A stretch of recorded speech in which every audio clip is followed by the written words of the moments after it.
Hey there, Lyn Lindbergh, and this is the Couch to Active podcast. Today we are going through Lyn's weight loss journey. This is week number 24 and 25 combined together into one episode. So we have a whole bunch of other episodes before this that talk about my weight loss journey. If you are brand new and this is your first podcast you've listened to, or your first Lyn's weight loss specific podcast, go back, rewind way back to week number 0. Listen to week 0 first, and then you'll kind of know what's going on, and you can kind of, go through the weeks and see how it's going. I'm going to assume y'all already know what's going on, and we're just going to dive right in. We don't necessarily need a big recap here. So this week, we're going to talk about a couple of examples of sometimes when we want to lose weight and we feel starving. We're hungry. There's a whole bunch of reasons that could be happening, and there's a whole bunch that I've talked about in previous weeks. So you're at an advantage if you've listened to the previous weeks. You could probably already rattle off some of those. We've got a couple of new reasons why I ended up starving a couple of times. Not necessarily because I hadn't eaten enough calories, but because of, we'll tell you that. So that's coming. Also, I had 2 trips for these 2 weeks. I did another trip to the South, and I have another update on the concept of food is love in the South. My head is spinning on this one. So we're going to talk about food is love and what that means. And then I'm going to get into a little bit of TMI because I promised you guys I would talk about what's really going on, what's really impacting things here. So I'm going to talk about perimenopause and menopause stuff. So if those words make you a little twitchy and you're like, oh my God, what is she going to say? I'll let you know when that comes. So if you want to fast forward it, you can skip that.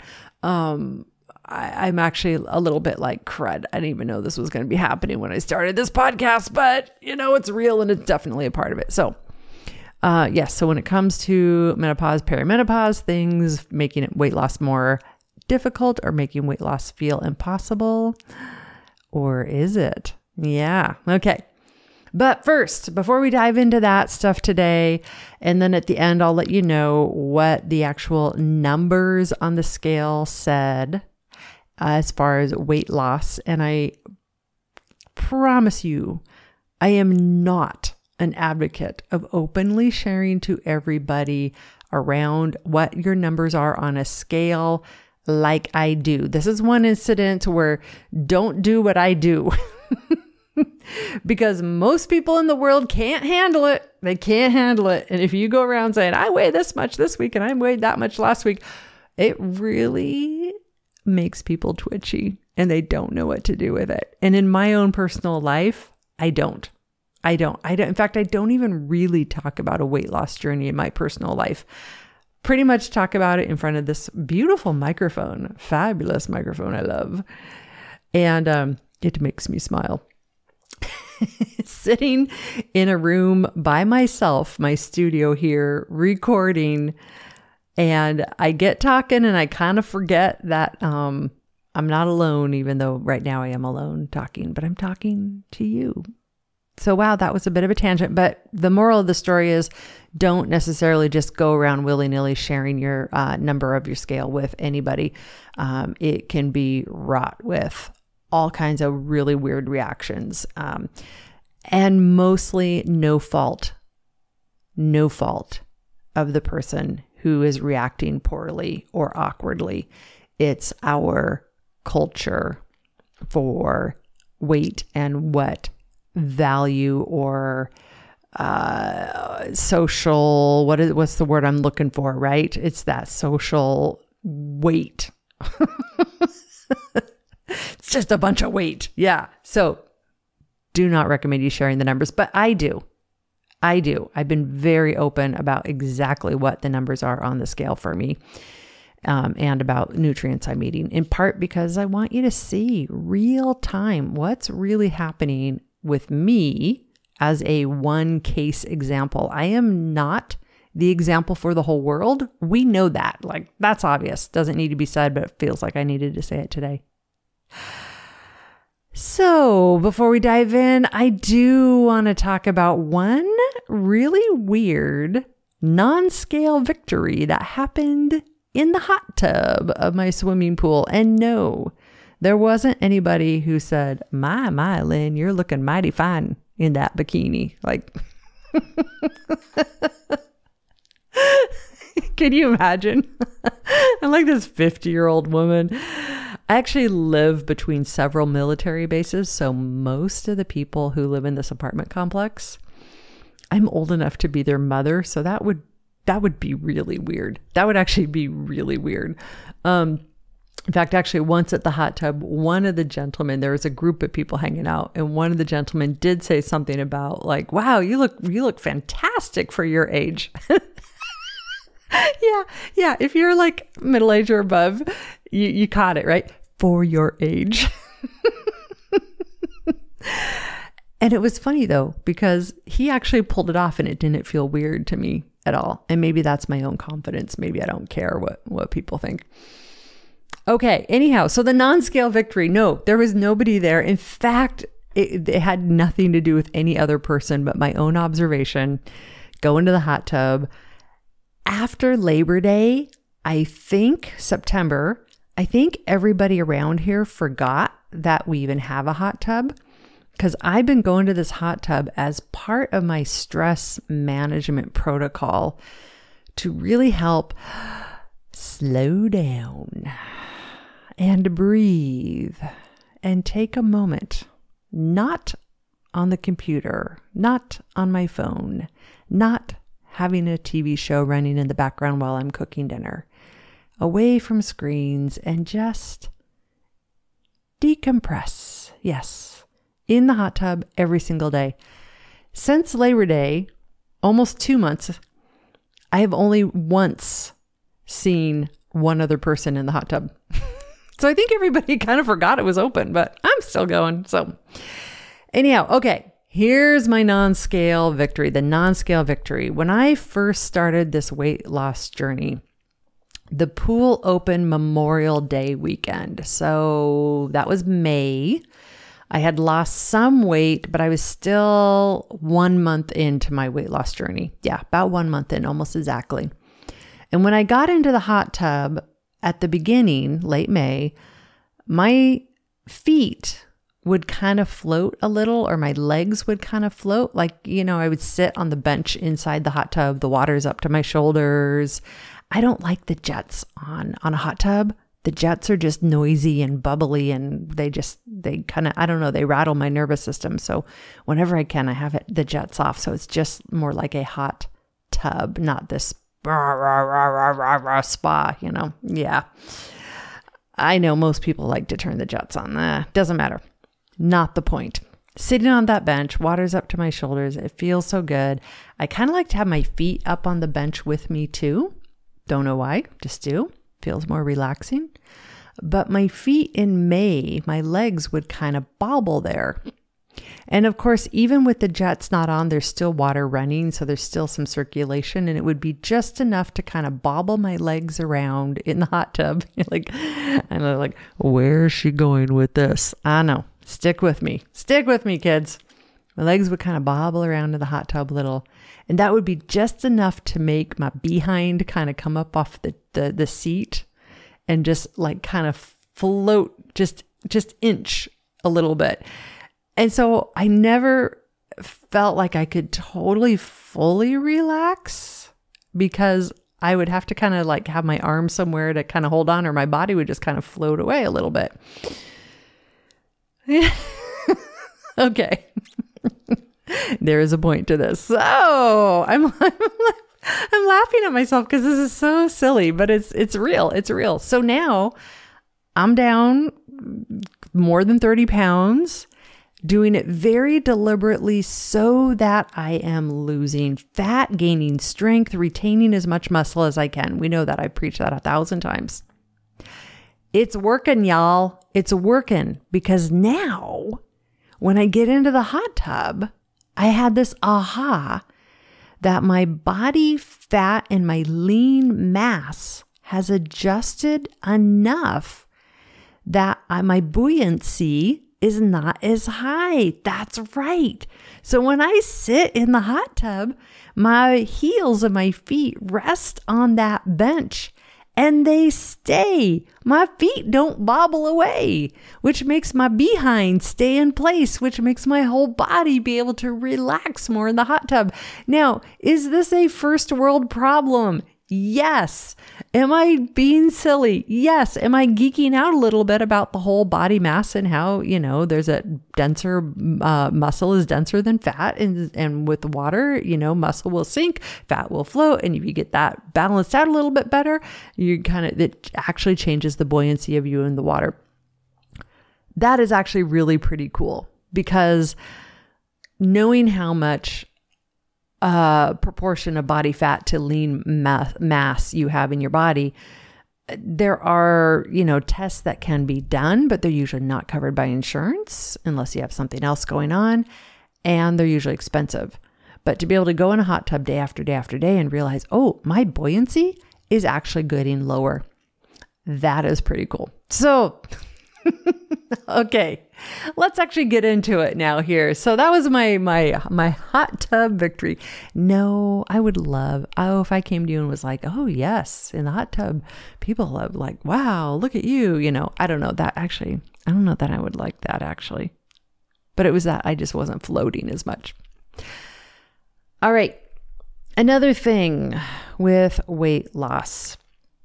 We know the overarching holy grail of all things weight loss is to get as much as we can, not hungry, not snacky, not feeling like we have to go gadget, grit and willpower in order to go gadget, go. How does that song go? Go, you gadget legs, go. Oh, shoot, I can't remember it. If you know, sing it back to me. Leave me a voicemail. Call Couch to Active and leave me a voicemail. I'll put it on the podcast. Okay. So what was I saying? Oh, yes. The holy grail of not being hungry and not having to go gadget, grit, and self-discipline. The reason this is so important is the less grit and discipline you have to use in order to manage what you're eating, obviously, it makes it so much easier to sustain. So here's a couple of things. We've gone through a whole bunch of them. Here's a couple new ones.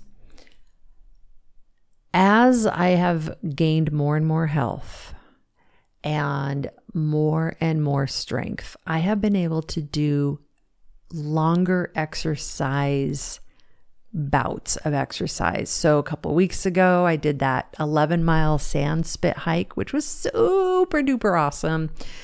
I'm able to go on hikes by myself for 5 or 6 miles at a time, which is super duper great. But here's the thing.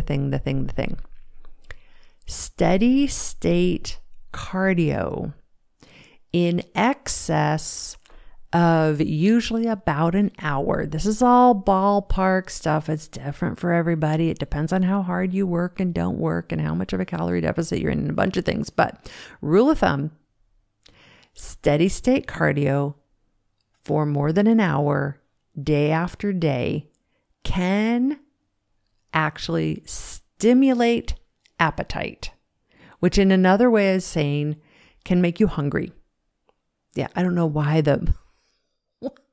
why did this song from my childhood, Hungry Hippos, that Hungry Hippo game, did you ever play that when you were a kid? Oh my gosh, my brain is like boing, boing, boing. Okay, so I've been experiencing this, and that is something that I've had to look at, is to remind myself that this is where high quality carbs can become an important thing, and refueling your body after your exercise can become an important thing, and why exercising alone, long bouts of cardio for the purpose of burning calories typically backfires, because it makes you just hungry, and grouchy and hungry.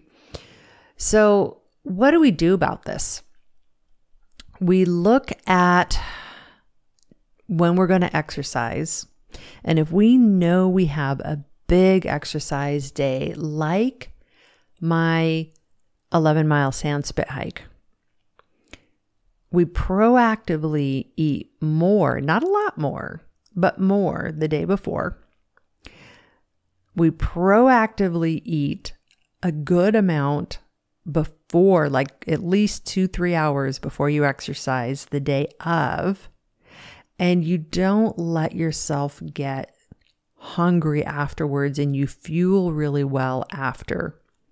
If you do those 3 things the day before exercise, after exercise, do that, then the next few days after, just know you might be hungrier. And to let yourself eat, but eat healthy foods. Eat your protein. You're right. That'll help curb it. And so that's why you're going to see there's a lot of sometimes individuals who say, if you want to lose weight, you have to do no cardio and you can only do strength work. And if you do strength work and you get more muscle mass on you, it's easier to lose weight and you're not as hungry all the time. And that's how you do it. Don't do cardio. Don't do cardio. You'll hear people say that.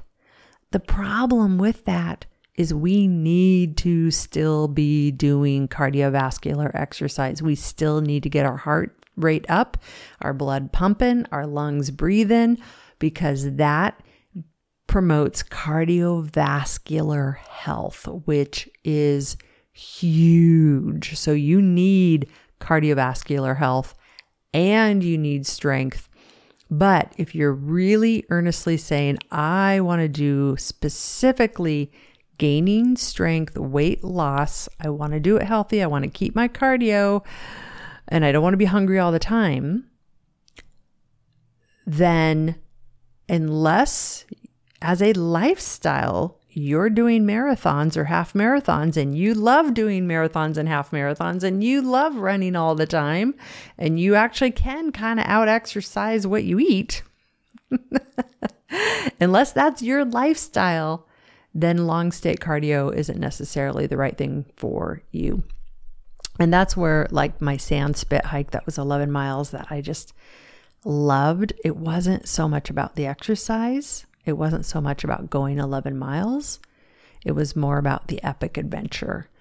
And so that's just something I'm going to have to manage as a lifestyle piece too, because I'm not doing big, long, steady state cardios like that anymore in my life. Okay, so that's one.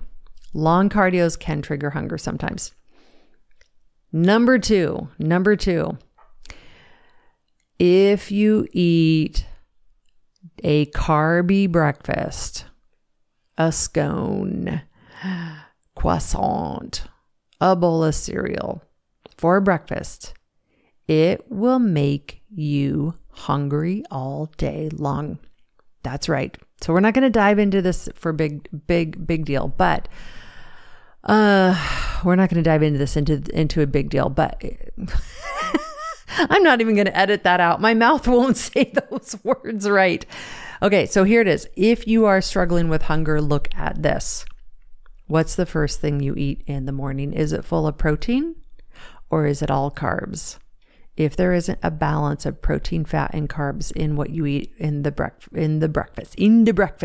if it's all carbs, it's going to put you on a yo-yo of hunger all day. So give yourself a prescription of doing an experiment and saying, gosh, if I feel hungry and hangry all the time, what's the first thing I eat in the morning? And I don't care if the first thing you eat is at 12 o'clock or 2 o'clock.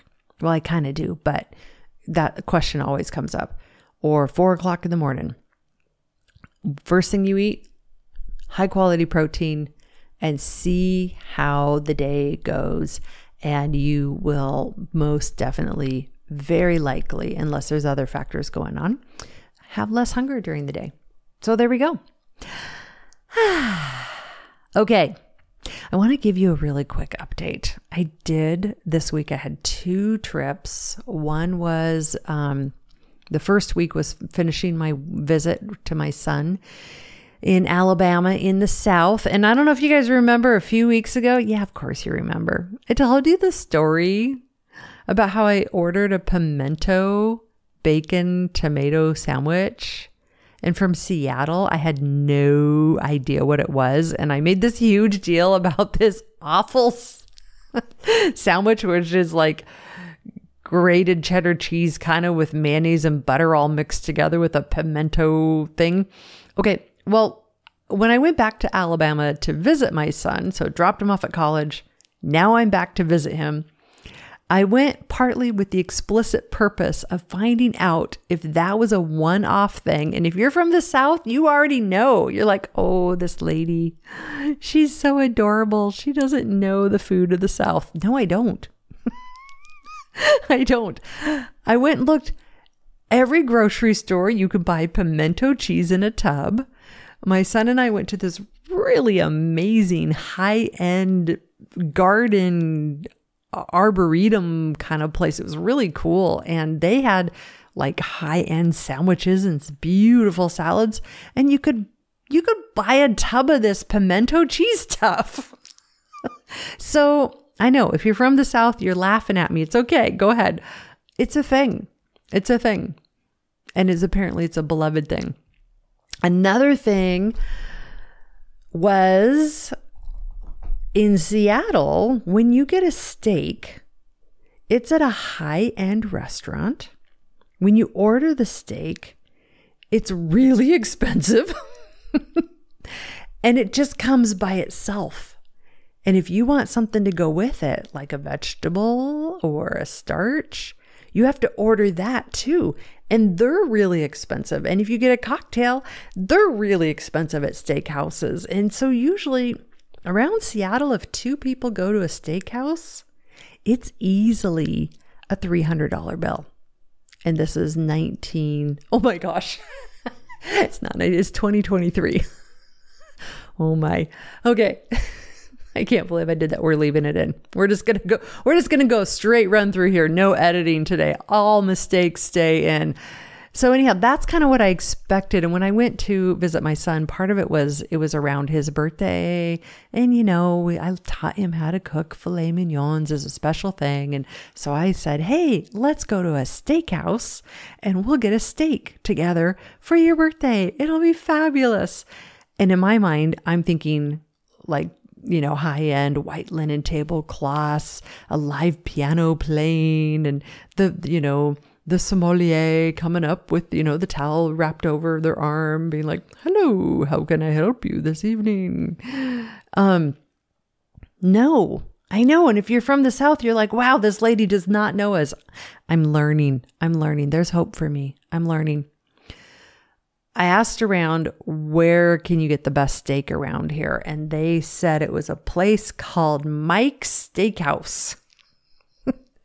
And I look it up, and it was a casual joint, completely casual joint, which is great. I'm like, okay, this is where you get the best steak. And we sat down, and there were TVs everywhere, and they were blaring. I don't have a TV in my house, you guys, so blaring is my word. The football game was being blared, of course, because this is South. It's football season. This is what's going on. It's all good. It's all good. And a couple things. One, the price was like half of what I expected. Yeah, the steaks were just as good, but they were also wrapped in bacon. And they came with a gigantic salad. And that gigantic salad had grated cheddar cheese on it. Who puts cheddar cheese on salads? Come on, people. Clearly, I have a lot to learn. The whole point of this story, there's more, is that food cultures and food climates or ecosystems of food are very different city to city. So we have to be really cognizant and curious when it comes to talking about food and what to eat and what not to eat, because it's really different city to city. Okay, so bacon wrapped. And it came with a potato. And that potato was huge. And it came with a big old dollop of butter and a big old dollop of sour cream. And it came with side vegetables that were slathered in butter. So this dinner, this steak dinner it was, oh my gosh, like the total bill was like less than half of what I expected to pay. And the amount of food I got was like double or triple of what I would have gotten at the steakhouse in Seattle. And it was really good. It was really, really good. And we brought home lots of leftovers and ate them the next day, which was great. Oh, and of course, I know if you're from the South, you're probably like, what about the bread? She forgot. Yes, it came with a loaf of this most amazing, sweet, yummy, soft, easy to chow down and get another piece of bread with this amazing honey butter. Yeah. See, now I'm getting it. So point being, it's not a fair game. Where you live makes a huge difference in what you have to do and how you eat and how eating feels normal or not normal. Yes. And all of that food at the steakhouse and everything I ate at the weekend before that I talked about in the last episode, it was amazing and yummy and craveable and like good. And the healthy options that I ordered over that weekend, not so good. Kind of like, bah. We talked about that last time. So yeah, there we go. That was an interesting thing. I really think I'm beginning to understand when people say food is love in the South. Yeah. That, if somebody's going on a weight loss journey, that is going to be one of the biggest nuts to crack. Yeah. Okay. Two more topics, 3 more topics. We'll see. I don't want to talk forever. Here we come. TMI, folks. I'm going to start talking about menopause and am I really? Yes, I am. So go ahead and fast forward it by a couple minutes or 90 seconds or whatever. Here we go. So one of the big things about weight loss is supposedly, well, not supposedly, there's a lot of evidence showing that when women get into perimenopause or menopause, that weight loss and managing the weight is super, super hard, a whole lot harder. And when I started podcasting, I had just turned 50. And I had just, okay, TMI, you guys, but here we go. This is important stuff to kind of know what's going on. I had just started having periods that were like 3 weeks late. And then I was fine, normal again. And then again in the last month, again, like a whole month late. So technically you could say that I am perimenopause phase here. Not actually menopause phase. So in theory, according to the data of causation versus correlation, that gets complicated. But in theory, I'm getting into that area where supposedly weight loss should be harder because of estrogen dropping. However, I just had my doctor's appointment, my blood work came back, and my estrogen was on the low range of normal. But it wasn't below normal. So I'm not in that like needing hormone replacement or anything like that at all. So this is going to be an interesting one to look at to see. I'm going to be doing a little more research, a little more learning. I'm learning that not every woman has all the different symptoms folks talk about, night sweats, hot flashes, big mood swings. When I had to leave my son after visiting him in Auburn, that was a really big mood swing, like really big. Like big enough that maybe there's a hormonal thing going on because my period was like 3 or 4 weeks late. And then it started the day after I got back from that trip. So maybe there was something there. So anyhow, we're just looking at all that. And I just know there's a lot that says that that's correlated. And sitting here, I'm literally sitting with my arms crossed in front of me and my head is cocked to the left because I'm like not really comfortable talking about it. But, you know, this is part of the journey. This is part of the journey. This is part of what's going on. So we got that going on there too. So, yeah. And then I'm going to save these 2 topics for the next episode because I've already gone plenty long here. But the next episode I do in a couple of weeks on the weight loss journey, I'm going to talk about 2 books I've read on drinking. One is called Women Who Quit, and another one is called Soberful. My stance on drinking is evolving, and alcohol specifically is what we're talking about. So we're going to talk about that in a couple of weeks, and talking about next week, my cravings for sugar and treats are pretty much gone. Yeah, crazy. So we're going to talk about that next week, what I think is going on. But I want to give those 2 topics a couple more weeks to see what's really going on with me before I pronounce anything too big. So there we have it, friends. What do you take out of this? You take anything that works or fits for you where you're at right now.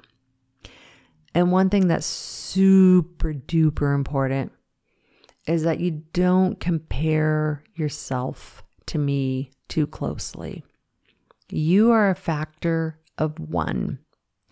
And just because data and statistics and just because research says certain things typically apply to the majority of people, you might not be the majority. With that said, there's a lot we know. There's a lot we know around gaining strength and losing weight. And I'm doing it right now, apparently in the middle of perimenopause. So feeling pretty good about that. And there's hope for you if this is what you want and what it feels like the right thing for you. And you don't have to feel bad about, well, if I want to go on a weight loss journey, maybe that means I'm vain. No. Or if I want to go on a weight loss journey, maybe that inherently means something's wrong with me and you know, maybe people will look down on me because I'm not able to love my body for where it's at right now. No. You get to decide what you want to do. You get to decide your goals. You get to decide how you want to live your life, and you get to change those goals and change how you want to live your life anytime you want to. Yeah. So I want to encourage you to do that. Now, if you are thinking, oh, and I got to go in the results of the scale, but for some reason, something inside me is like, share this right now, Lynn. So maybe you need to hear this. Head over to couchtoactive.com if you haven't yet. couchtoactive.com/0, ZERO, couchtoactive.com/0. And there I've got a checklist for you of what I did in my week 0. Before I could have the successes I've had, there were certain things that left me stuck for years. I knew what I needed to do to lose weight. I couldn't do it. And I had a bunch of stuff that needed to happen before I could do that. So what I have for you at couchtoactive.com/week 0 is a checklist of exactly what those things are. Super simple. It's a PDF that's also accessible, and it's 2 PDFs. One is beautiful, graphics and colors and all those fancy schmancy things. And then the other one is accessible. So if you are blind or visually impaired and you need a large print, we've got that for you. And that large print version also works amazingly with the screen reader. And if you don't know what a screen reader is, don't worry. But if you're curious, like, what does a document that's large print and, you know, all that, what does that look like? What does real accessibility look like? If for no other reason, get the checklist for that and check it out. I priced it super low, and I priced it even lower than that because I want everybody who wants a copy of this to have access to it. So there we go. I don't know why I said that there. I wanted to say that at the end. But couchactive.com/0. All right, here is the weight loss. So after 2 weeks of travel, including fairly high stress travel to the south, and then another trip of a fair bit of, well, it wasn't high. Yeah, another trip of travel. Over 2 weeks, I started at 151 pounds. At the end of week number 1, with all that stuff in the south, I gained 0.4 pounds. I basically gained a half a pound over a week. We know that's no big deal, right? You nod, you look at it, you nod, and you're like, okay, we know this is not linear all the way down. The next week, with that weight being a little bit higher, I had lost 0.8 pounds. About 1 pound. We know that's totally fine too. So if you look at the overall for the 2 weeks together, one was a gain, one was a loss. So if we average that all out and get all numbery here, over 2 weeks, I lost only 0.4 pounds, less than a half a pound.